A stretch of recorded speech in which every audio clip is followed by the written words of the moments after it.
Is Interactive Brokers good for beginners? Interactive Brokers looks like a dream on paper.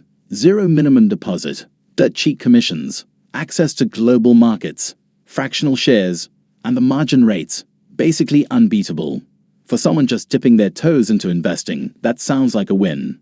A lot of users say the mobile app, especially IBKR GlobalTrader, is clean and beginner-friendly. You can trade stocks, ETFs, even options, without needing a finance degree. The educational content is solid too. There's a demo account, tutorials, and webinars that walk you through the basics. If you're curious and willing to learn, it's all there. But, and this is a big but, the main platform, Trader Workstation, is not for the faint of heart. It's like stepping into a cockpit. Reddit and Quora are full of people saying they felt overwhelmed.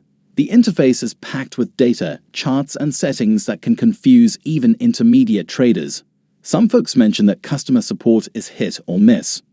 Others complain about hidden fees, like market data subscriptions or inactivity charges if you don't meet certain thresholds. And if you're outside the US, the tax reporting can be a headache. You're basically on your own.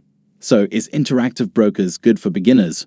Depends. If you're tech-savvy, patient, and want to grow into a more advanced trader, it's a great long-term pick.